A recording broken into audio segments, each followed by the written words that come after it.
फफा amazing fact number 1, statue of liberty के ताज तक पहुंचने के लिए आपको 354 सीढ़ियां चढ़नी पड़ेंगी। नंबर 2, जापान में सबसे ज्यादा कार्टून शो बनाए जाते हैं। नंबर 3, पेड़ की शाखा पर बैठा पंछी कभी भी डाल हिलने से नहीं घबराते हैं, क्योंकि पंछी डाली पर नहीं अपने पंखों पर विश्वास करते हैं। नंबर 4, दोस्तों आजकल चिकित्सा के क्षेत्र में विभिन्न प्रकार की बीमारियों को ठीक करने के लिए रेडियो एक्टिव किरणों का उपयोग आवश्यक हो गया है, किंतु बीमारियों को ठीक करने के साथ साथ एक किरण जीव शरीर को भी प्रभावित करती है, जैसे एक्स किरण, लेजर, सोनोग्राफी आदि का उपयोग विभिन्न रोगों के उपचार में किया जा रहा है।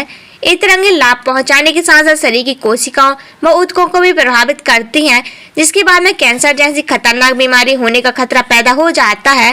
नंबर 5, विश्व में सिंगापुर एक ऐसा देश है जहां पर एक भी खेत नहीं है।